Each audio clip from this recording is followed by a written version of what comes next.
jab, uppercut, leave you laid out on the floor. Try to duck and roll, hit and miss, now you counting stars. Should've practiced more, should've hit the mask, get out there more. Saying that you're the best, you gotta show me, son. Actions over words, baby boy, is you real or what? Talking way too much, world come. Back sports, talking way too much, world come. Back sports, talking way too much, world come. Back sports,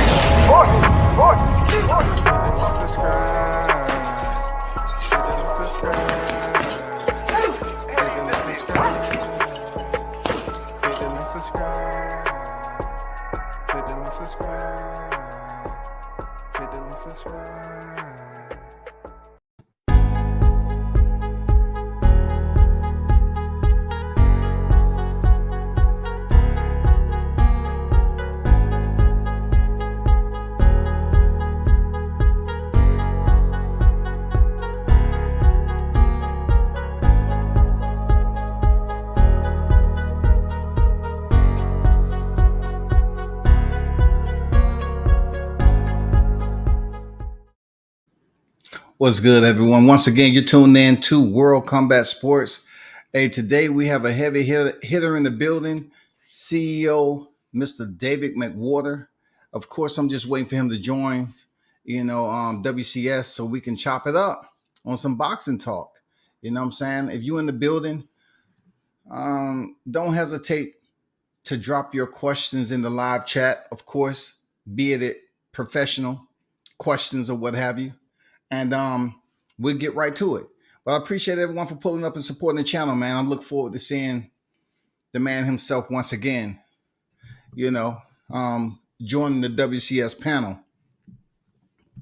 Big shout out to Showtime Shaw News. He just got off a fire interview with David McWaters earlier. You know what I'm saying? Doing big things. So go there and check his interview out. And, I'm about to do mine. He should be in around a couple of minutes. So we're going to talk some boxing, man. You know what I'm saying? We're going to talk some of the subject points that deals with Mr. McWater, that a lot of people may not, or they may know about. You know what I'm saying? So let me give him a minute to hit the link, and we're going to kick this off once again. You know what I'm saying? Once again, we're going to kick this off. Hopefully everybody's day is going well. You should be somewhat happy because it's Friday. You know what I'm saying? But Mr. McWater should be on deck sometime soon. This is when clicking the link is productive. You know what I'm saying? Clicking the link is productive. So you can get some knowledge, some much needed knowledge at the end of the day. You know what I'm saying? You get some much needed boxing knowledge from those who have it, that see it from the inside. It's always good to get this knowledge. So y'all be patient, man. Y'all be patient. No need to rush. No need to rush, man. It's Friday. You should be good. So hopefully he's able to come in here. Let me check some.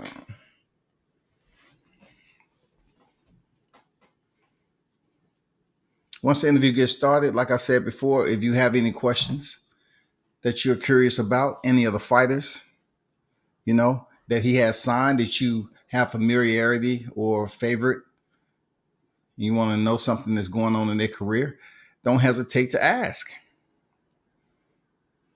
Don't hesitate to ask, man.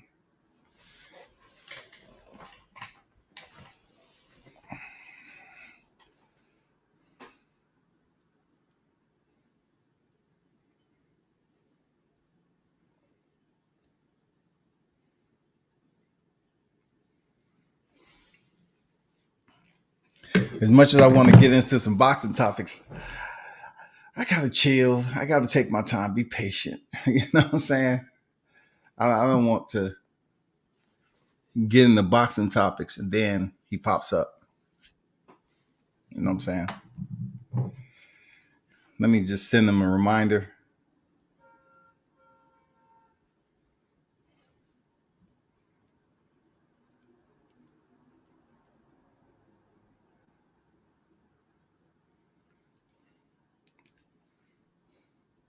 You have to be patient with the big dogs. You know what I'm saying? They got so much going on, so much to do.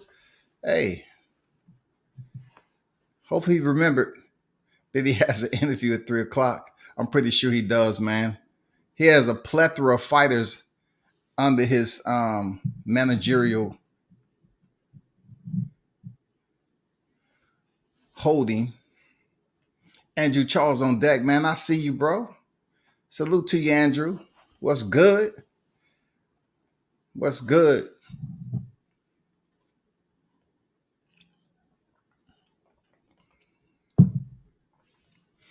I have to be disciplined. As much as I want to start talking about some boxing, I have to remain disciplined at the position for which attention. Mouth closed, eyes open. At least that's the way it used to be.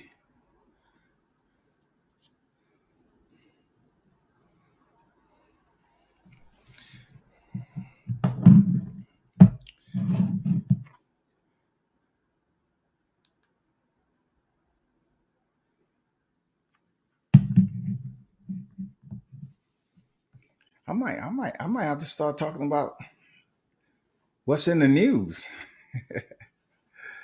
You know what I'm saying? I might have to start talking about what's in the news. I will.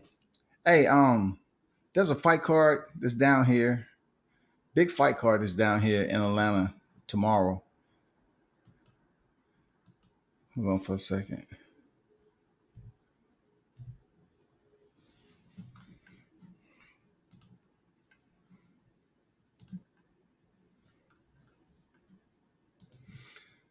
Man, you have a crazy fight card that's going on down here in Atlanta tomorrow night.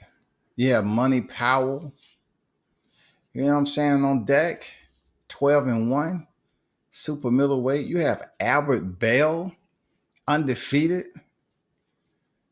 You know what I'm saying? 130 pound, I believe he's contending.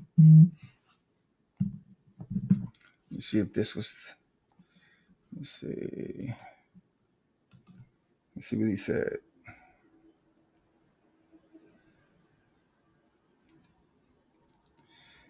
Yeah, he says he's coming on. You have Javon Campbell, Pop. He's on, you know what I'm saying? Hot Rod, Rodriguez Livesey. You know what I'm saying? Maybach Hot, real big in the city down here. You know, just took his first loss when the Showtime card was down here. He's on the card. Justin Goodson, Jeremiah Collier, Morgan Grippy. I mean, this is a pretty good card, y'all. It's going down to Georgia Athletic and Entertainment Commission tomorrow. Georgia International Convention Center. Hello, everyone. Thanks for tuning in. I have the one and only Mr. David McWater, CEO of Split Team Management. How you doing? Good. Thanks for having me back. Hey, absolutely. It's always a pleasure. You know, I can actually say I had interviews with you before you go to the Hall of Fame later on. You know what I'm saying? Well, I don't know about that, but thank you. Hey, you know, the last time we talked, Mr. McWater, you know, I was asking you about the huge deal that Triller was able to get with the purse bid win over Teofimo Lopez, yes, which is like 6.1, right? 6.1 billion, something like that. Right. What happened with that 3 delays and everything? I know how it played out in the media, but for you, can you explain how it all defaulted? You know, the first thing was, they switched to from June 4th to June 18th without our consent. Of course, okay, on June 4th, we were ready, willing, and able to fight, but they had moved it to June 18th. We never signed a contract for June 18th. They never gave us a new contract. We never had any. And then they just kept changing the date. After he got COVID, they just kept changing the dates. We felt like it was always a plan to get out of the fight, that they didn't want to have to do it. And then, there at the end, they changed. They had a deadline to get us a contract set by the IBF. They got us one, but never countersigned it and then changed the date. So to me, they had defaulted there. And then they got us to agree to a different date. And then they wanted to change it again. And at that point, we did agree against my better judgment. But Cambosis' side did not, unless they put the money in escrow for the show, which at that point, the show was 6 or 7 days away. If they didn't have the money to put in escrow, I don't think they had it. And Is so that they normal defaulted. protocol? What? Is that normal protocol to have money in escrow and stuff like that? No, but they were using somebody else's license. They were using Ludabella's. So it would be, in that instance, yeah, it would be protocol. You know, if you're top rank and you're doing a show, you don't have to put it in escrow, but you're using your own license. If you're Matchroom, you're using your own license. They were using Ludabella's license. So, you know, if he's going to go on the hook for $5, $6, $7 million, I think he's going to expect the money to be in his bank account. I certainly would. So, yeah, just I wish he had never gotten COVID, but I certainly can't blame him for that. I mean, millions and millions and millions of Americans and people all over the world got COVID, you know, so how can we blame him for something like that, you know? And again, he was ready, willing, and able to fight on June 4th. You know, we don't think he even got infected until probably a day or two before we were supposed to travel. I mean, he showed no symptoms. We were traveling on Sunday, and that was the first day he showed any symptoms even. You know, Saturday, he was fine. Saturday, we went to Bob Arum's house. We most definitely would not have been around an octogenarian that we care about, or any octogenarian, whether we cared about him or not, with knowingly having COVID. So he was asymptomatic on Saturday. And then Sunday, you know, he missed his flight. He didn't feel well. And by that night, he had a fever. And so I had him tested. And Monday, he failed his test. And the rest is history. That's unfortunate, Mr. McWater, because I know that was a big deal. I mean, it was all over YouTube on the success of him actually, you know, having the advantage on Triller, you know, purse bid win, and it didn't play out, you know what I'm saying? But ultimately, he finally got the fight, right? Right. And then did you hear anything before the fight? Was it any telltale signs, red flags that Teofimo wasn't 100% heading to the Cambosis fight? Yeah, I mean, without a doubt, there were some flags. I don't know if they were red, but we had his asthma masks a lot of things, you know, so something happens and it's easy to dismiss it as his asthma, which I think people did, including myself. And then also, you know, you're always banged up going into these big fights. There's no... Yeah.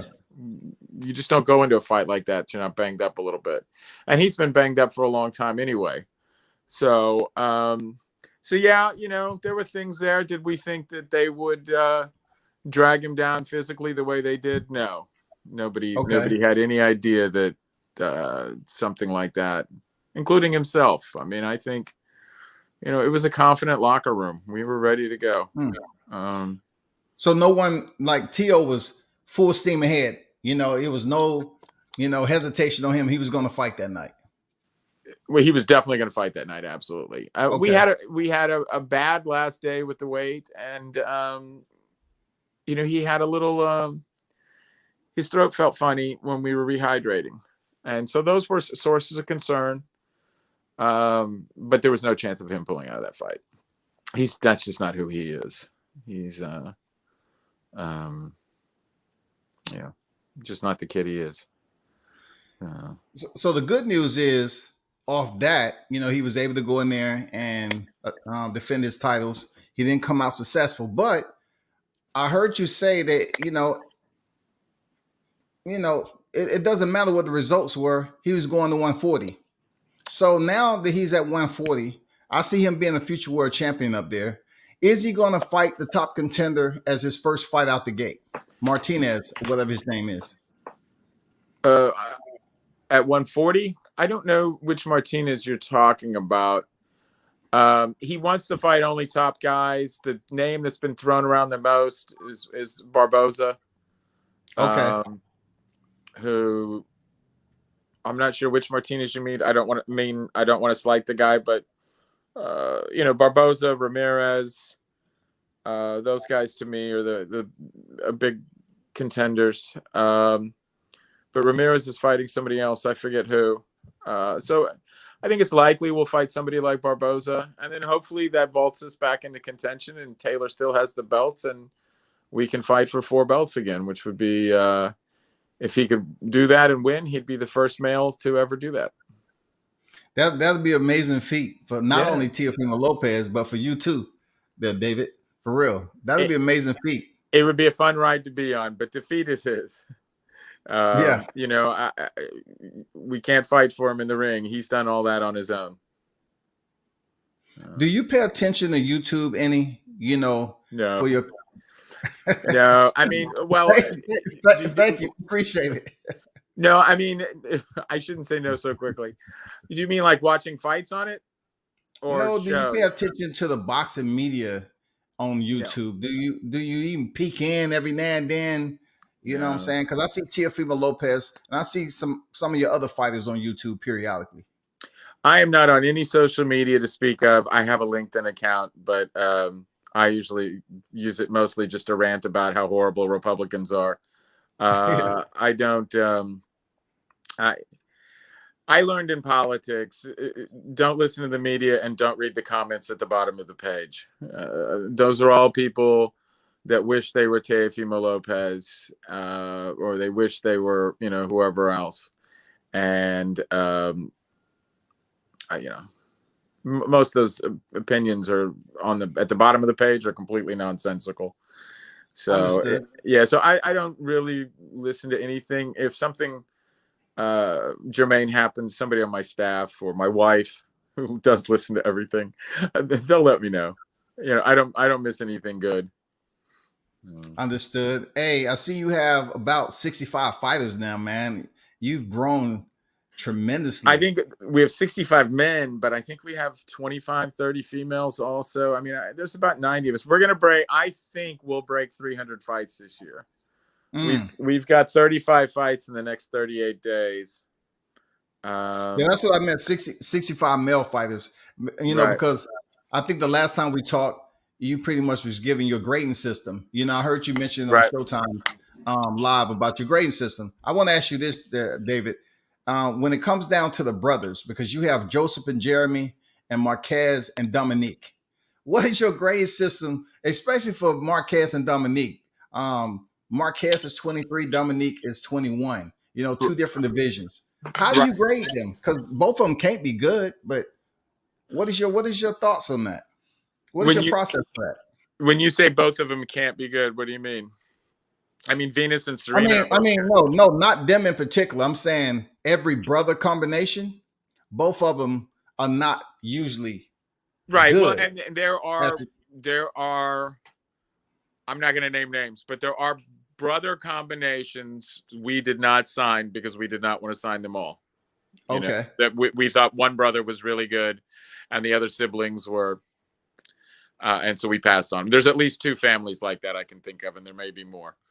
But with the Valles and the Adornos, I mean, we feel like those are top-rate prospects, the whole way, and we're 100% behind them.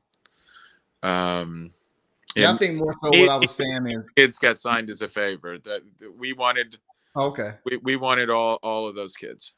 Yeah, that was okay.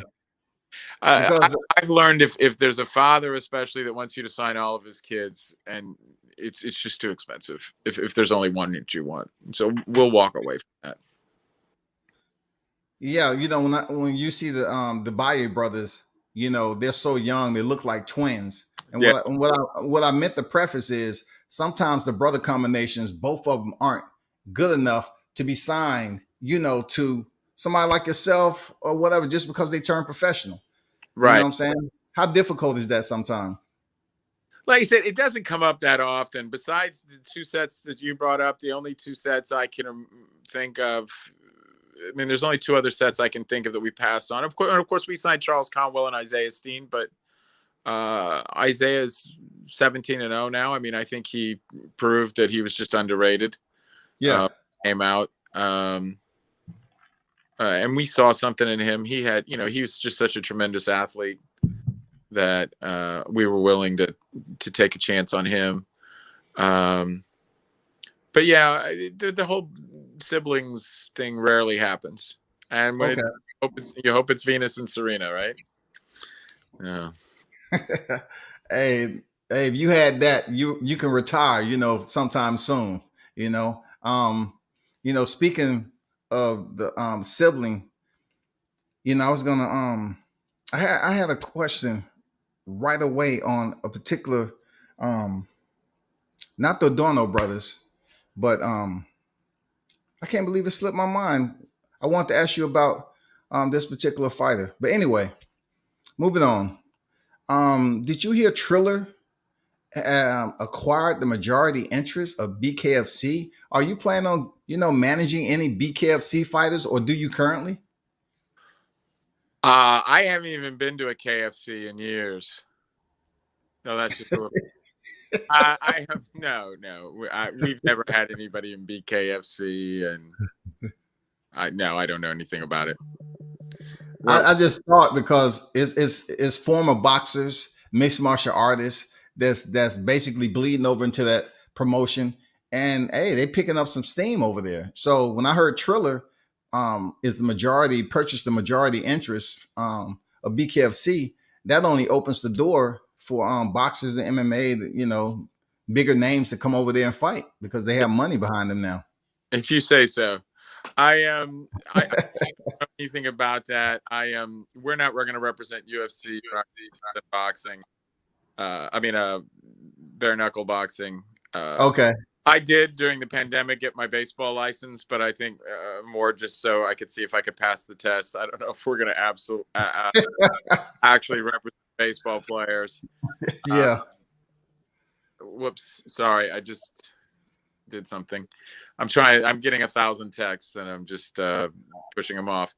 I don't think we're going to do any other sports. We're definitely not going to do football. And maybe someday we would do basketball, but I highly doubt it. I think it's just going to be boxing. This is enough, believe me. Like I said, we got 35 guys fighting in 38 days. Saturday, I think we have 5 people in 5 cities. I can't even tell you who it all is. It's so much. And, so we're just struggling, we've got enough work on our hands without bare knuckle. It makes sense. I just asked because, you have so many fighters under your managerial canopy, you know what I'm saying? So it's a lot. Yeah. I remember what I was going to ask you, David. Mm-hmm. The Davis brothers, did they come across your desk? Keyshawn, Calvin, did they come across your desk before they signed with Top Rank? Well, of course, Kelvin. Yeah, of course I knew who they were. Yeah, very well. I mean, Keyshawn was an outstanding amateur, even before the Olympics. We were very well familiar with him. We decided in the end not to recruit him for personal reasons. But he's certainly, for probably 3 years, he was a top 5 prospect in America. So he's as blue chip as they get. Kelvin, we were less, he's a nice kid. But no, we never really recruited the Davises. Okay. For whatever reasons. I was thinking, David, I say, if it's anybody that's going to pick up the Davis brothers, and then I had, I was saying to myself, that's 3 of them. They seem like they want to stay together, close knit bond. And, I thought for sure you was going to pick them up, if anybody.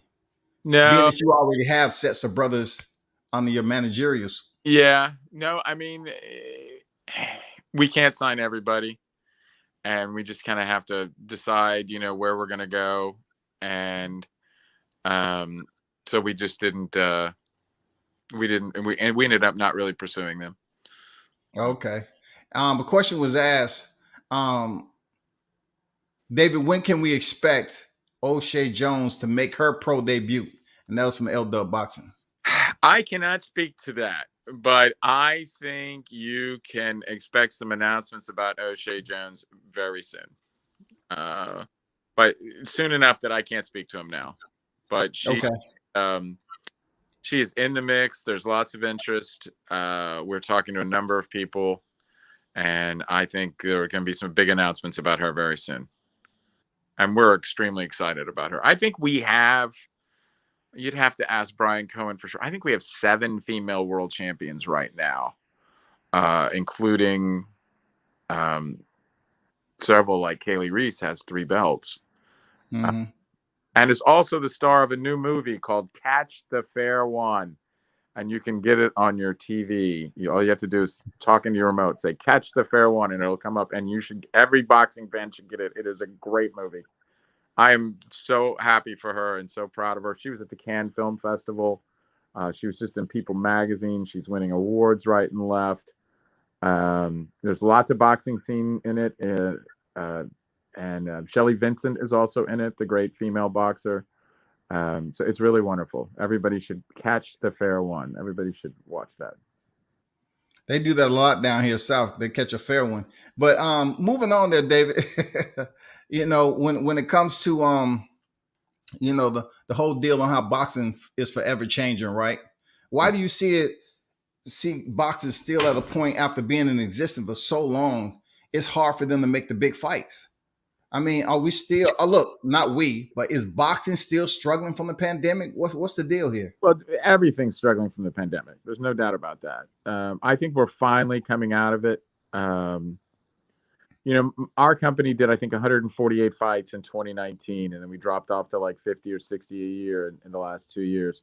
I think we would have been at around 300 both of those years, and I think we're going to hit 300 this year. So I think it's coming back as far as from the pandemic. The struggling to fight, make big fights. A lot of that I think is a myth. I mean, people always, I can show you newspaper articles dating back to like 1905 where people are bitching about, they're either saying boxing is dead or boxing can't get the big fights. Yeah. But I mean, in the last few years, I've seen Lomo Lopez, I've seen Fury Wilder twice. I've seen Joshua fighting guys. I've seen Josh Taylor.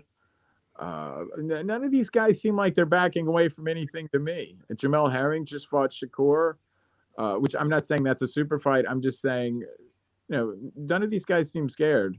They're all, I think it's a bit of old fogeyism to say that these kids today don't want to fight anybody and that they don't make fights, because they do. And, I think all of these guys are pretty good about it. And I think the promoters, for the most part, get the deals done. I know sometimes, there's trouble with getting PBC and Top Rank shows made, but even them, they've made a bunch. I mean, they made Wilder Fury twice, which is, I don't know, when was the last time there was a heavyweight fight that big? I mean, that's why I think, the leverage was the way it was in making the fight, and it worked out the way it did. They saw big potential in it, and they ended up living up to the expectations.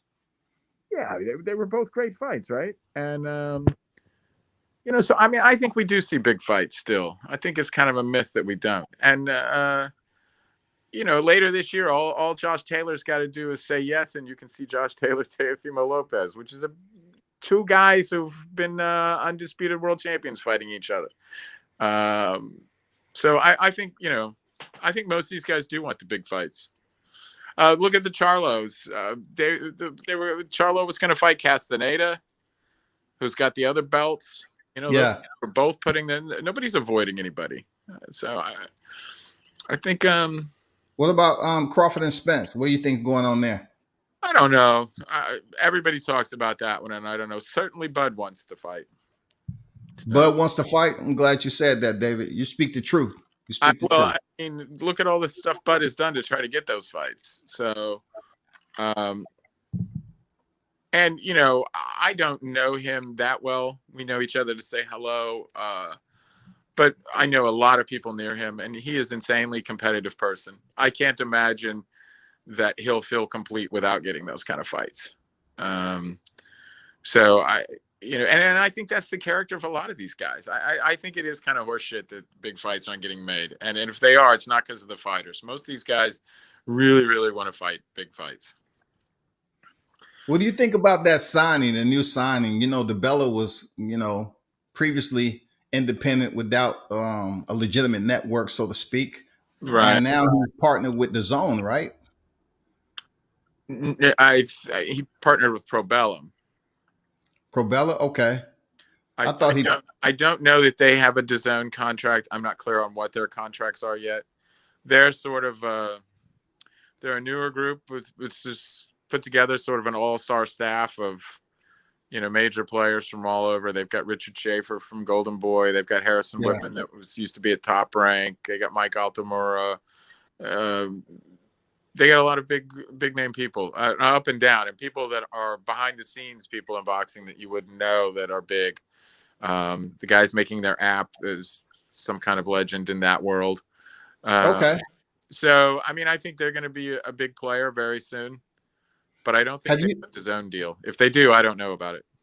Have you heard anything about, the reason why I mentioned that is because supposedly, because word is just thrown out here in these YouTube avenues, is that Devin Haney will be indeed facing George Kambosos. Have you heard anything on the inside about that?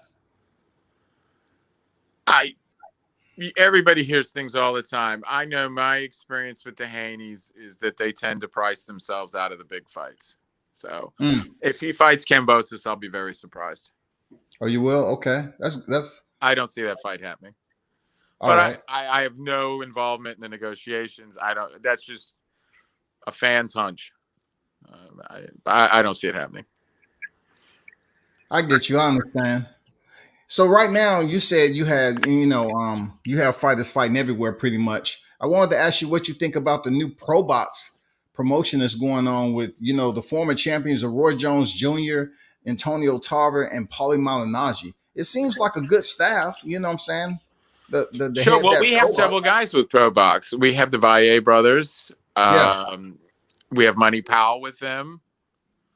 We're working on a deal, which I think is basically finalized for Abel Gonzalez to join them. We've got Will Madera coming up on one of their cards soon. So we're very excited about them. It's run by Gary Jonas, who's a very professional guy who's done this before. He did Iron Mike promotions.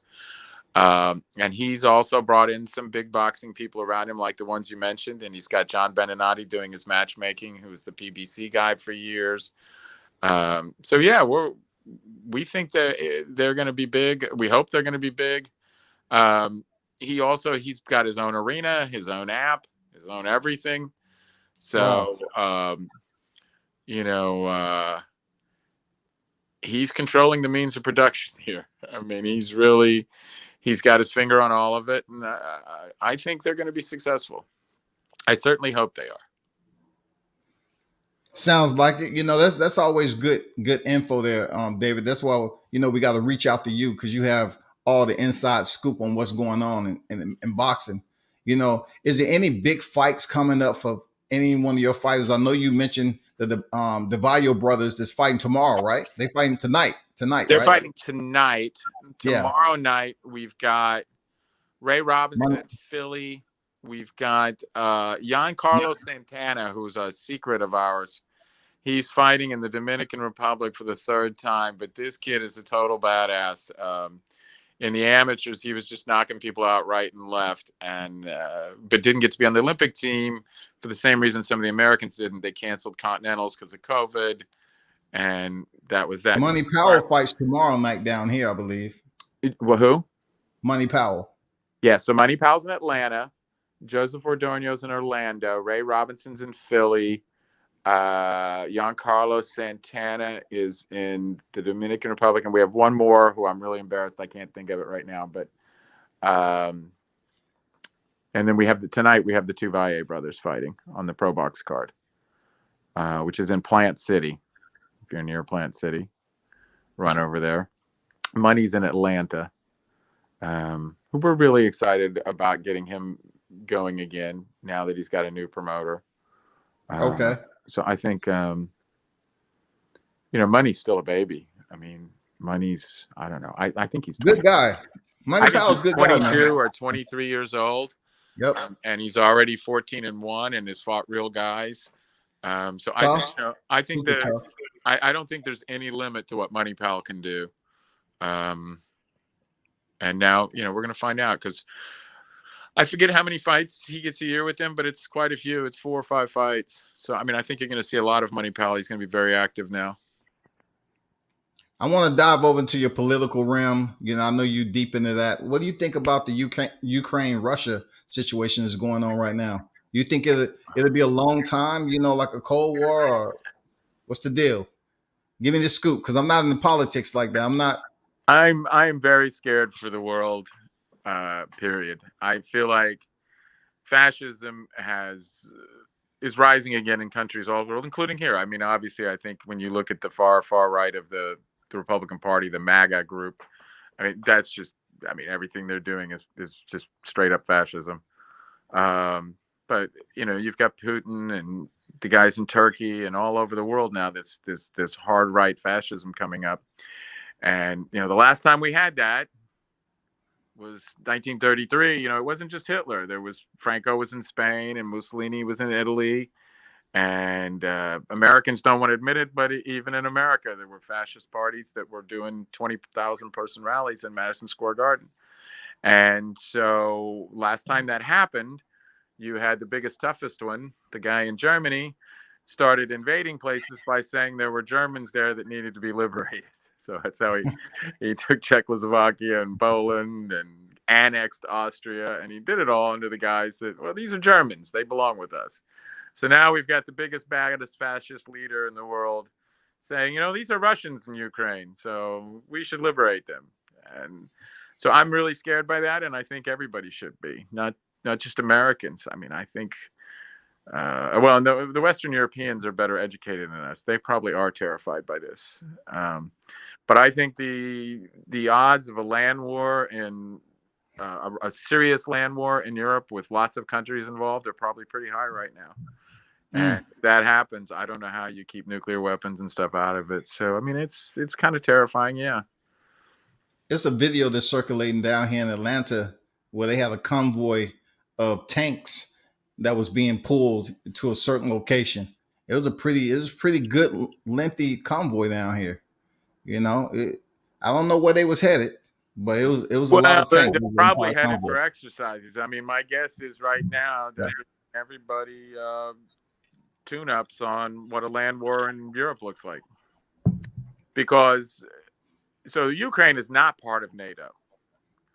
So when the World War II ended, you had Western Europe and then the communist countries, and then when Russia split up, a lot of those countries joined NATO, which is part of what pisses off this Russian leader. And so a lot of those countries, though, Ukraine's not, but Latvia, I'm not going to remember them all, but there's 5 or 6 former Russian either states or satellite states that are part of NATO. And if he invades one of those, he's going to be at war with France and Germany and Russia, and France and Germany and England and Italy and Spain and Greece and us.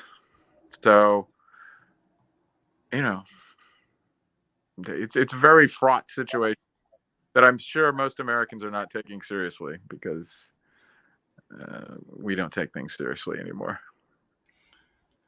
I appreciate that. I don't want to dive too deep in there because it's a boxing live, but I know you are one of those, political heads. You've been in that. Bring it back to boxing. Vitaly Klitschko's the mayor of Kiev and is pro-Ukrainian, and he is allegedly on the Russian hit list. So, my thoughts go out to both the Klitschko brothers, and we have tons of Ukrainian fighters here. We represent Ivan Golub, who's one of the sweetest, dearest souls in the world. And so, you worry about his family, and I've been in contact with him today, and so far so good with them. But you don't know in these kind of situations; they're very fluid. So yeah, I've seen the Klitschko brothers put out like a short video saying that they was going to stand, and fight through this. I hope they all right too. You know what I'm saying? Yeah. Hey, Sonny Kanto You know, I believe he stopped Mike Marshall. He did not last night. It went the distance. I think if it was 8-rounder, he probably would have stopped him. But it did go the distance, but he dominated him. It was 60-54 on all 3 cards. Mike's a tough guy, though. You know, he took a lot of shots. And, he kind of got the Weeble thing going. He never quite falls down. What's your next plans for Sonny? You know, I know he's in the heavyweight division, right? A little bit lighter heavyweight. But it's bigger all the time. He weighed in at 226 or 227 yesterday. You know, he was probably 205 when we started. He's been adding 5-10 pounds a year. You know, and he's got time. He's probably 2, 3, 4 years away from being a contender. So I got that big frame, and you know, you want to add muscle slowly so you don't lose speed. And so but I think he'll top out around 245, 250. He's got unbelievably big hands. They're the biggest hands I've ever in my life. And I've been around a lot of basketball players, and they're just gigantic. And he's, you know, broad shouldered. He's got a great frame for this. So I think he will continue to get bigger.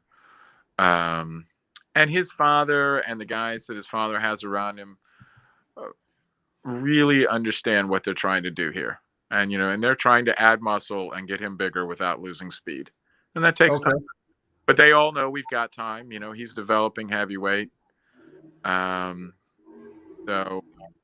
It's great. He's another kid, though. It comes just from a wonderful family, and they're supportive. And, you know, he's a special kid.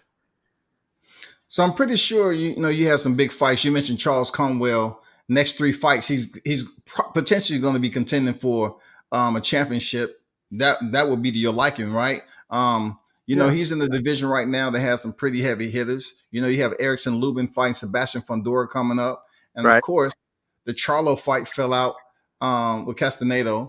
But, you know, how do you see his next fight?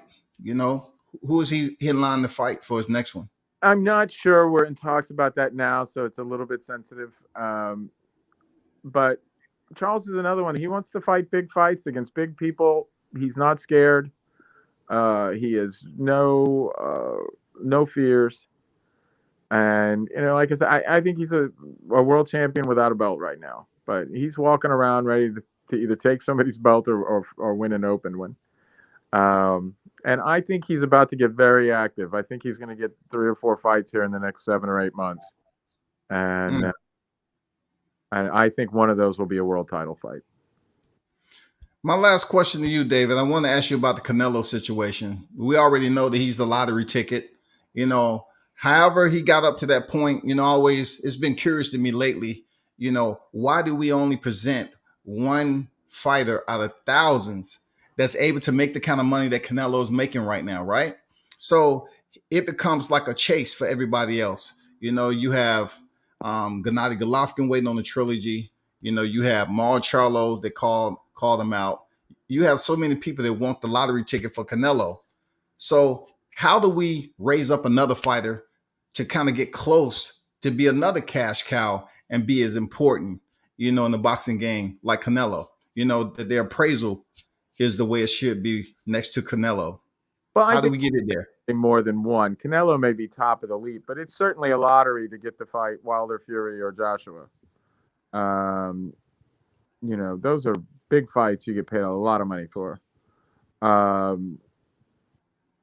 But, you know, Canelo, first of all, he's a very special athlete. The first time I saw him fight, he was 16, and I knew right then he was going to be a world champion. I mean, and that's not like I know boxing better than anybody else. Anybody that saw him at 16 knew right then he was going to be a world champion. You know, he's a special kid. He's personable. He's hardworking. He keeps himself active. He's got a whole country behind him that is boxing crazy. And, you know, he's got Mexican Americans behind him. So, I mean, you know, his situation's a lot like Anthony Joshua's. You know, Anthony Joshua's got the whole United Kingdom behind him. That's a big, powerful thing to have. I think it's a little more difficult for American fighters to unite somebody like that. Certainly Floyd did, Sugar Ray did, Mike Tyson did. There's plenty of Muhammad Ali. There's plenty of them that did. But I think it's a little bit harder because we're such a diverse country. But Canelo's a star because he deserves to be a star. There's nothing you can say to detract from Canelo. I think my clarification, David, is more so the fighters who are moving up. They have the opportunity to move up weight divisions. Like you mentioned, the heavyweights, right. They're only in one division fighting names in that division. But Canelo has been able to transition and move up, and pretty much regardless of who he fights, he make a pretty good bag off of it. You know what I'm saying? How do we get more fighters? I think Tio might be that guy. I think Teofimo's got the opportunity to do that kind of stuff. Certainly Berlanga does. Yeah. I mean, if he has the talent, we think he does. He's certainly got all the intangibles. I don't want to start naming names because then there'll be somebody I leave out. But there's some of these kids are going to be major stars. There's just no doubt about it. I represent a kid. I mean, even just my heavyweights, Antonio Morales, 6'9" Mexican from Iowa. I mean, that's the kind of thing you could unite a lot of people under. Sonny Canto, what weight class? He's a heavyweight. Sonny Canto, wow. South Philly, Italian.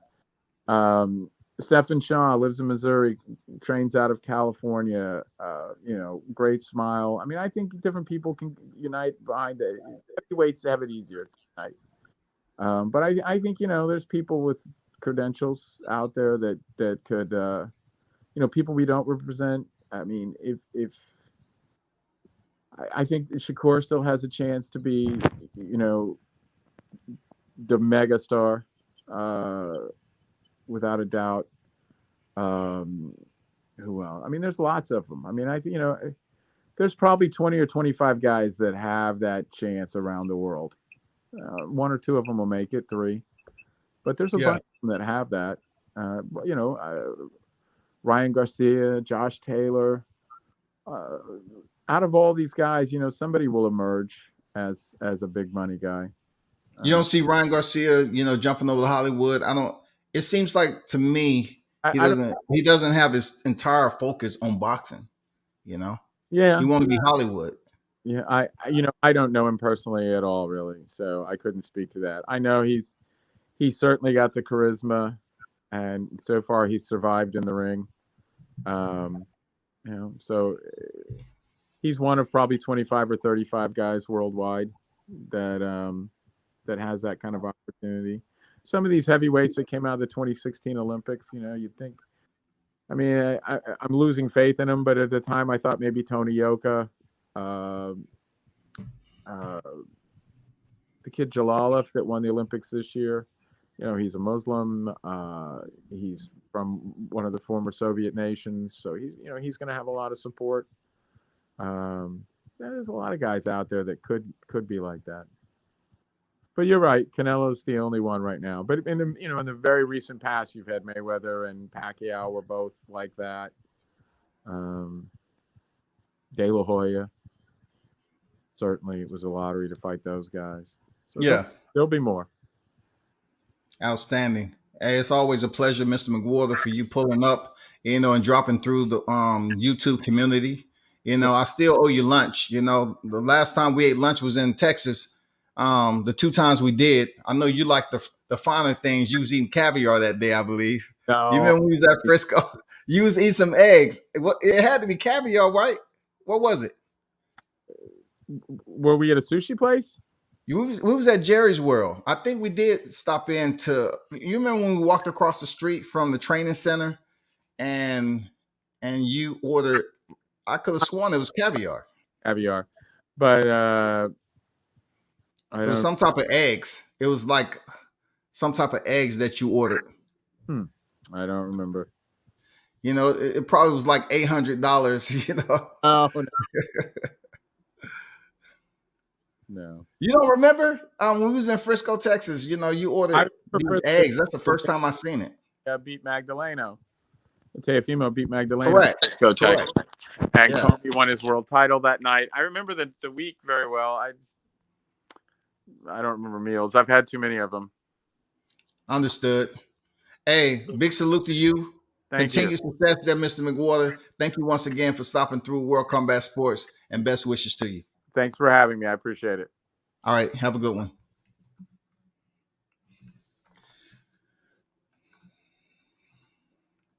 Big thanks to Mr. McWater. Pulling up. Man, I was getting distracted. Let me check something. I have a family member that keep calling me.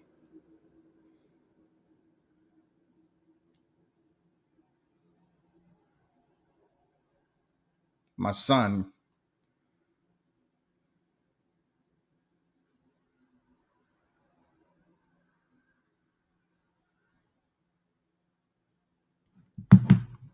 Hold on for a quick second, yo.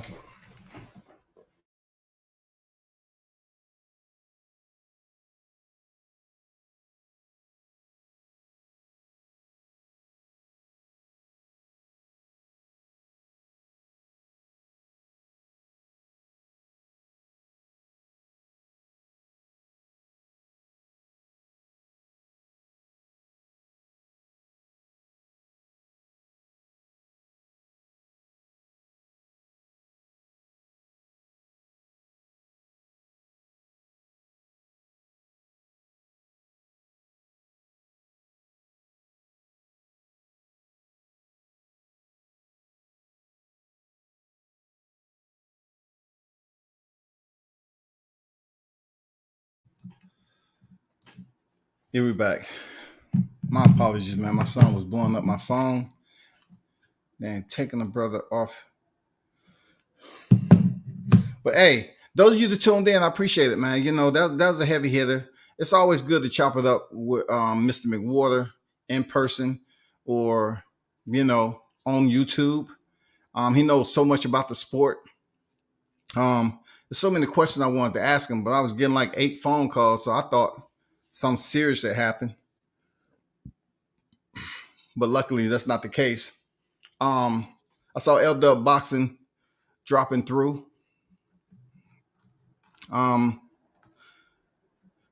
Big shout out to Showtime Shaw News, man.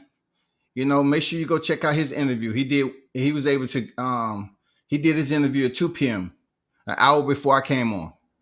I came on at 3, and he interviewed Mr. McWater at 2 o'clock. So be sure to check out his interview, and Showtime, if you're in the building, drop your link in there to that video so they can go check out your interview with Mr. McWater. Andrew Charles in the building. Always appreciate your support, my brother. My guy, Andrew White Lightning Murphy, man. What it do, bro? Big shout out to you, man. I'm going to hit you up when I get off this live. You know what I'm saying? It's funny you dropped through. I was just thinking about you. I had something to ask you. You know what I'm saying?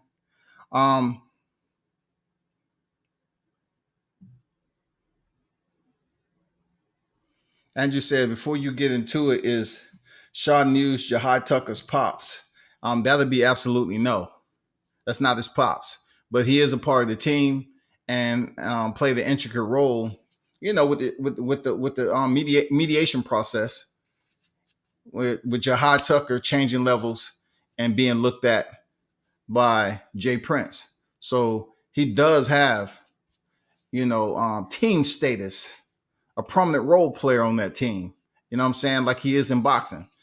So he did, make some phone calls, was able to, link people together.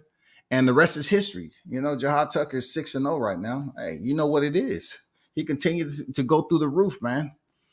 The sky's the limit, so to speak. You know what I'm saying? But no, that's not his pops, man.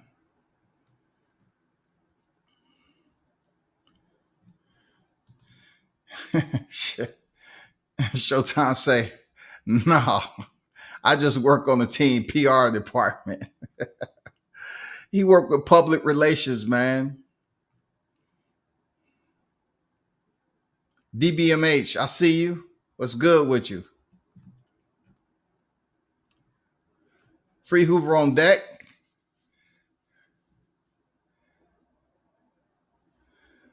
Good question, Hoover. He was real big into football. So from my understanding, the split T came from a football play, because he was real big. I forgot the football team that he supported. It's his favorite football team. So that's where it came from. It was like a play. You know how you hear Peyton Manning say Omaha, Omaha, Omaha. Split T is kind of immersed in some type of football relation, so to speak. That's where that came from.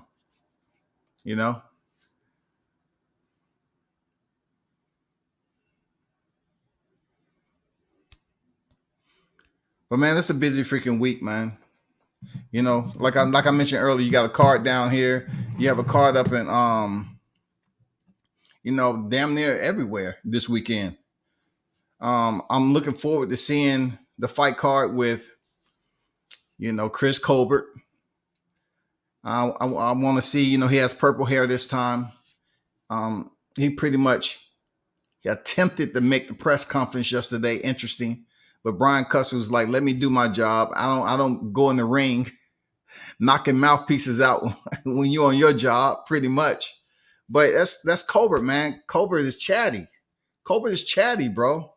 It's not a bad thing because I'll be contradicting myself, being a hypocrite if I turn around and say, Colbert doesn't need to talk. I think we need talking during the pressers, and we need to somehow pique the interest of the fans that's tuned in.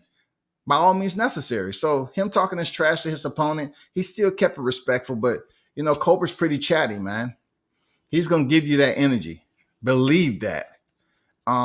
Also, Gary Russell, man, Antoine. Definitely want to see.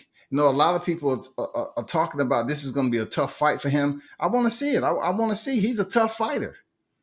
All right, if it's going to be a tough fight, let's see the fight.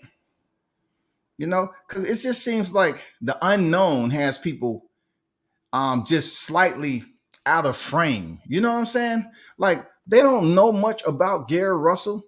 So they're slightly out the frame into believing that he's the truth right now. You hear people speaking outside, away from the mic when it comes to really believing in Gary Russell.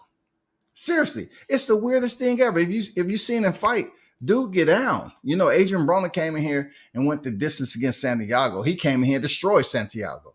Now, granted, Santiago is not one of those individuals that you're supposed to put both hands in the air and wave them like you don't care. Is the best fighter in the game. But he destroyed him. You know what I'm saying? So going in here against Postile, we'll see.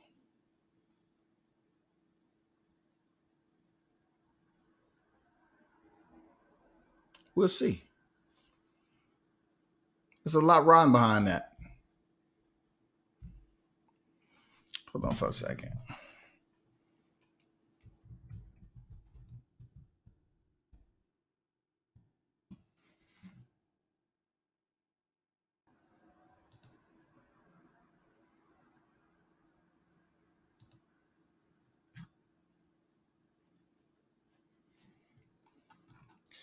Victor Postol, 31 victories, 3 losses. He has 12 knockouts to his resume. You know what I'm saying? With those 3 losses, of course, he lost to Terrence Crawford, Josh Taylor, and Jose Carlos Ramirez. And that was back in August 2020. Now, if you look at all those fights, right, they was UD losses. He's never been stopped. You know what I'm saying? Postol has never been stopped. Terrence Crawford couldn't stop him in 2016. Josh Taylor couldn't stop him in 2018. And Jose Ramirez couldn't stop him in 2020. So what does that say for Gary Antoine Russell? We'll see. We'll see how it plays out. Because just because they couldn't get the job done, then let's see what strategy, what offensive strategy does Gary Russell have heading into this fight? And how is he able to execute it? Can he be more effective than the other 3 that have wins over Postol? We'll see, man. Because that's going to say a lot. You know, he mentioned at the press conference that his plan is to go in there and stop him. I know that's common banter between boxers, but Gary Russell is a problem. They just wait for him to have that breakout fight. So if he goes in here and stop Postal, dog, come on, man. This dude has 3 losses, but he has never been stopped. You know what I'm saying? So it's definitely going to be a tough fight. It's going to be a tough fight, but it's all about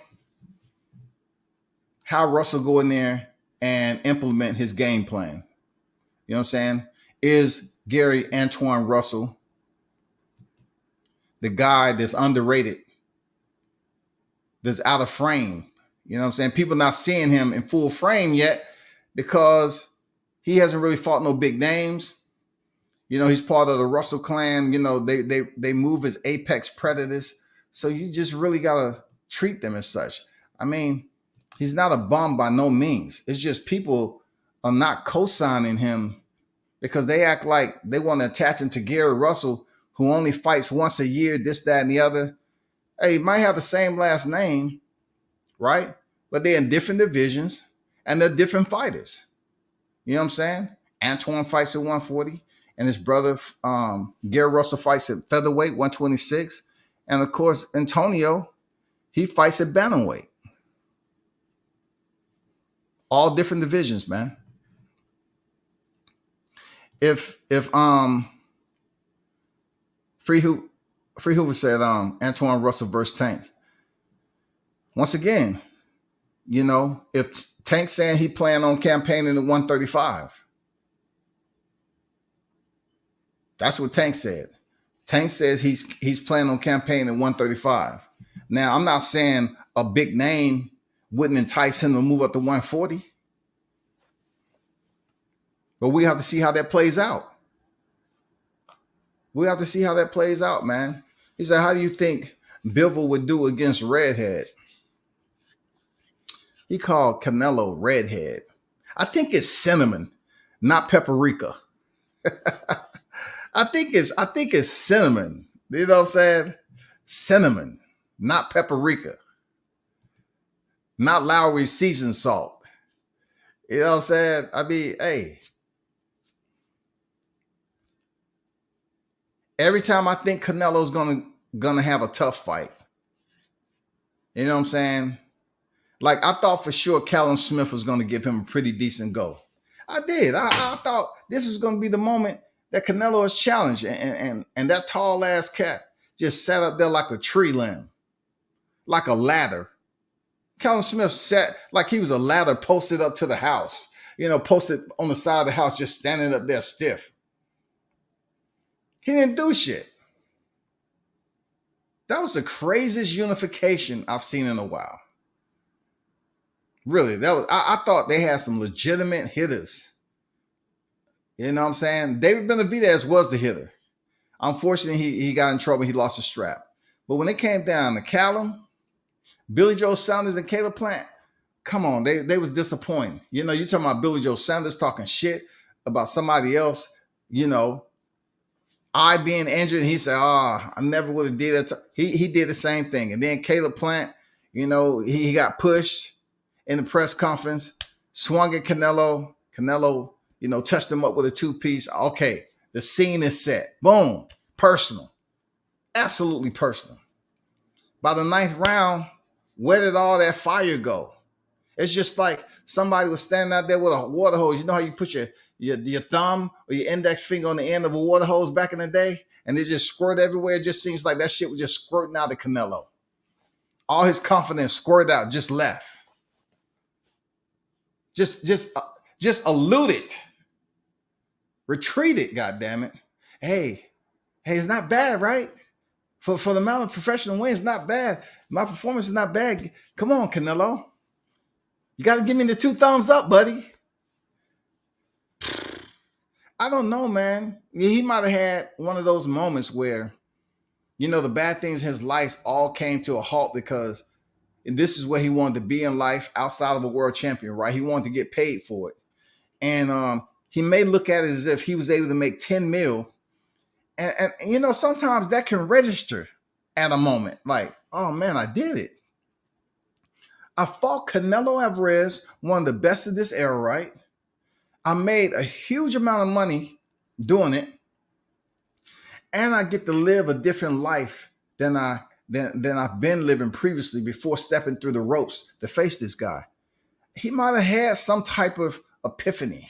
Like he might have had some type of moment, y'all. But I was disappointed in how he just broke down. Like he put the kickstand out and shit. And he wanted to talk. Hey, hold up, man. Hold on. Let me put this kickstand down. Now, what you were saying, no need to get all feisty, man. Hold up, I know we in the championship fight. Hold up, Canelo. We're going to move back and forth. You know what I'm saying? We're going to move back and forth just a little bit, you know, and we're going to talk this out. Canelo won. And look, Canelo was all about business, man. And every time I thought Canelo would be that, Caleb Plant would be that guy. It wasn't the case.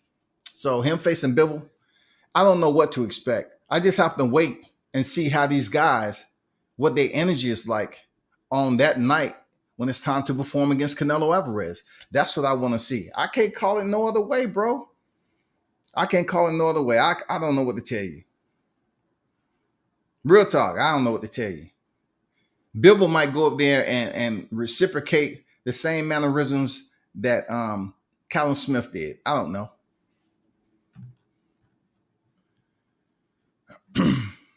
And then, you know, speaking of Triple G, you know, it's highly possible Triple G can get another fight with Canelo Alvarez because he's been a good little boy.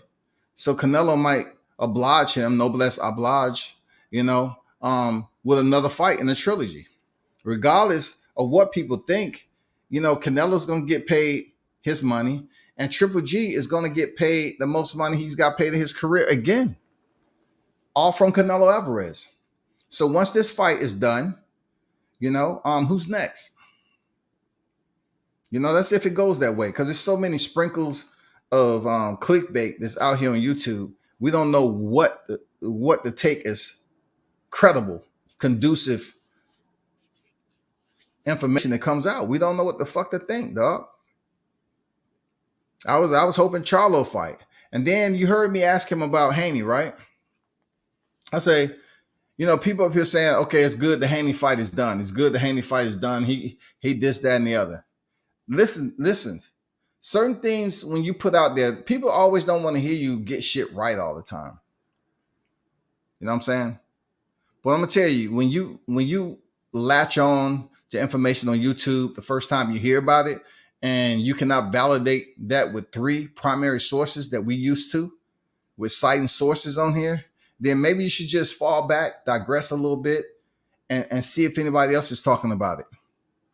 It does us no justice on YouTube for you to grab hold of a topic that you heard and say, you know, Haney Kambosos is made. They're fighting.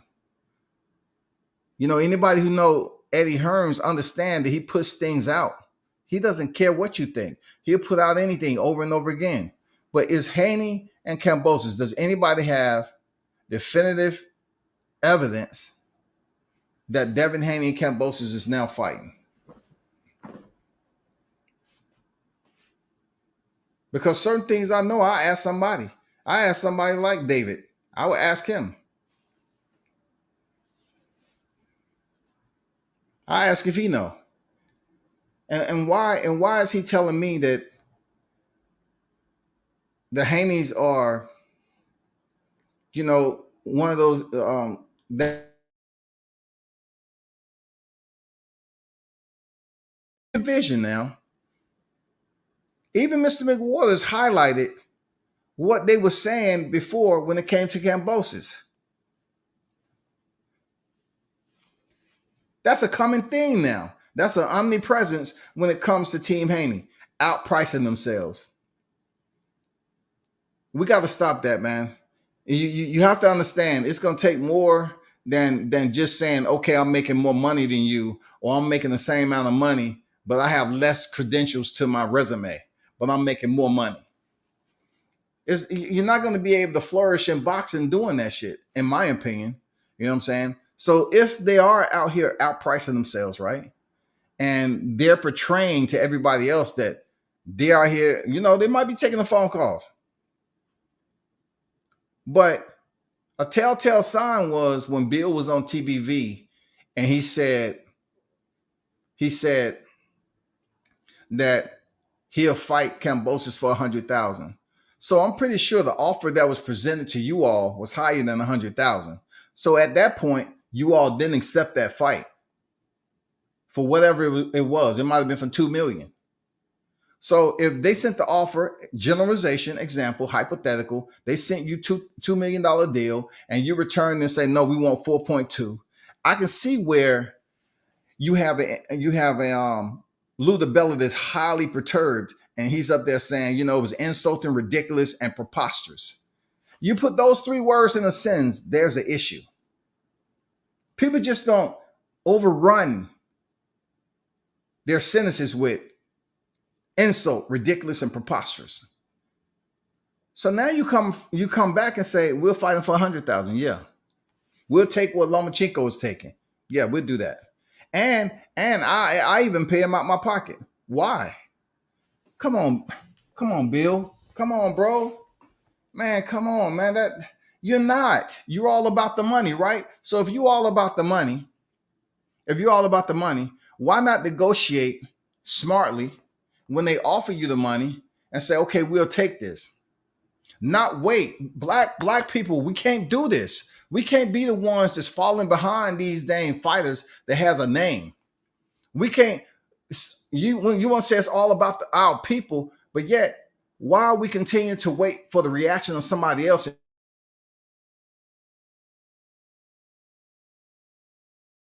Lomachenko understands it.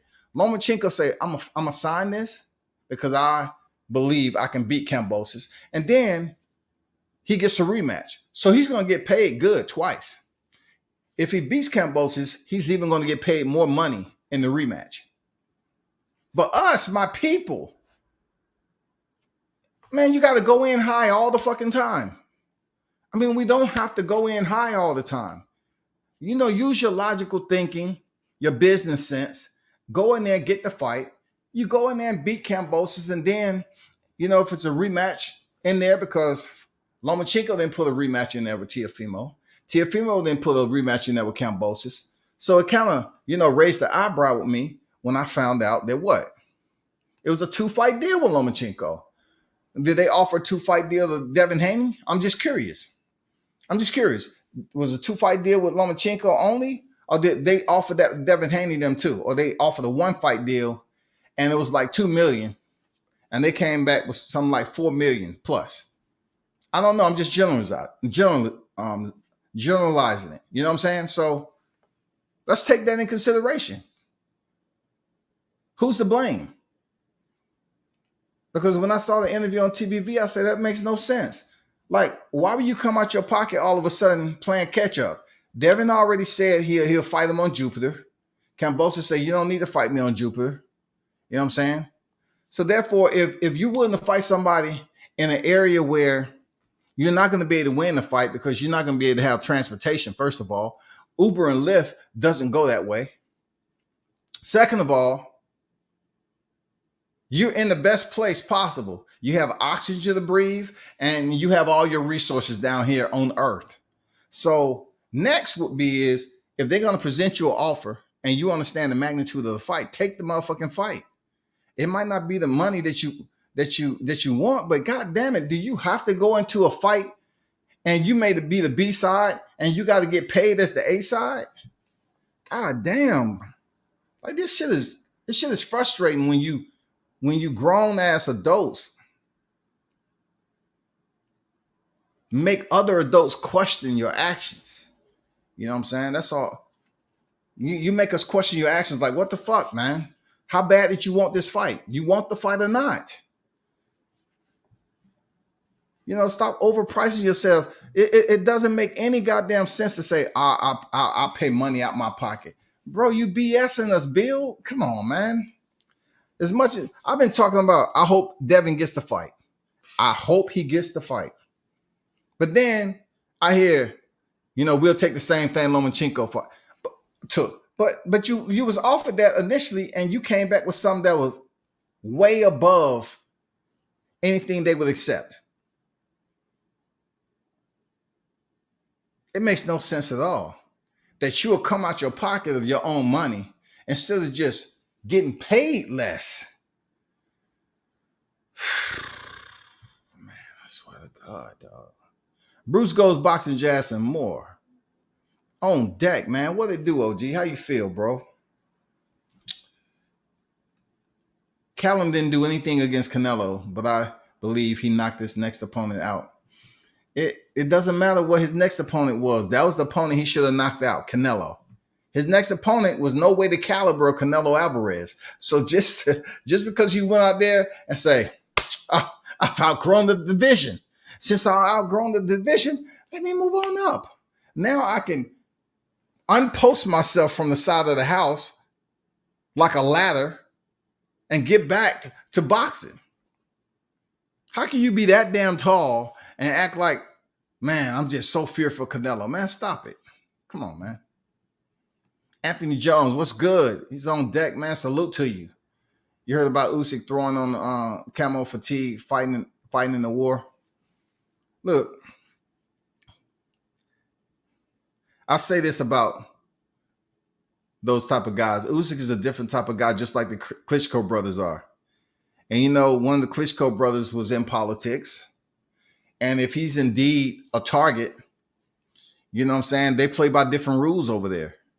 Am I saying that it haven't been any politician that's targeted over here?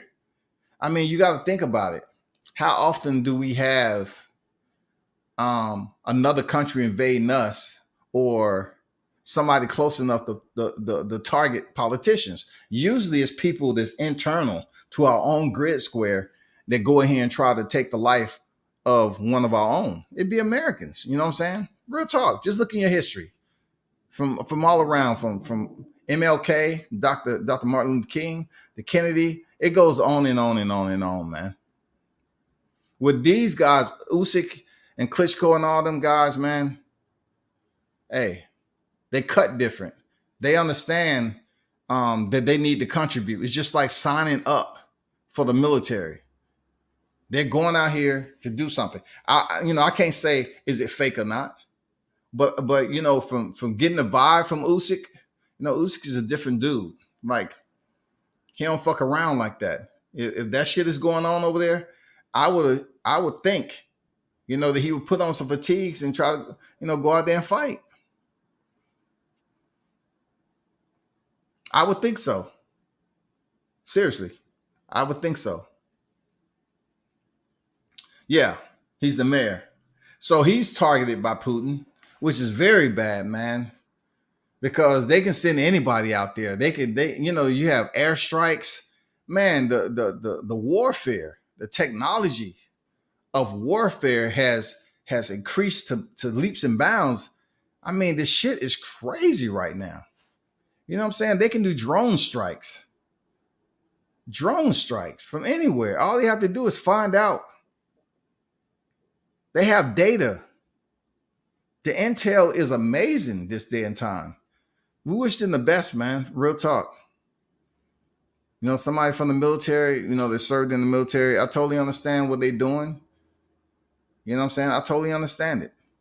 But our mentality, in my opinion, over here is different than their mentality over there. It's two different worlds, you know?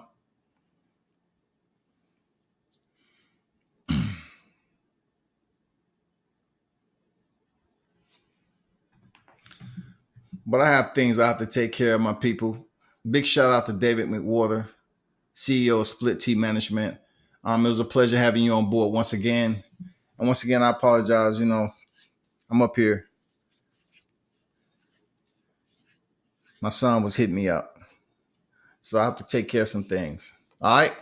So appreciate everyone for pulling up, man. Stay tuned. You know, probably some content to be dropping this weekend. But I drop a lot of content on YouTube and the IG. All right. Y'all turn up and tune in to World Combat Sports.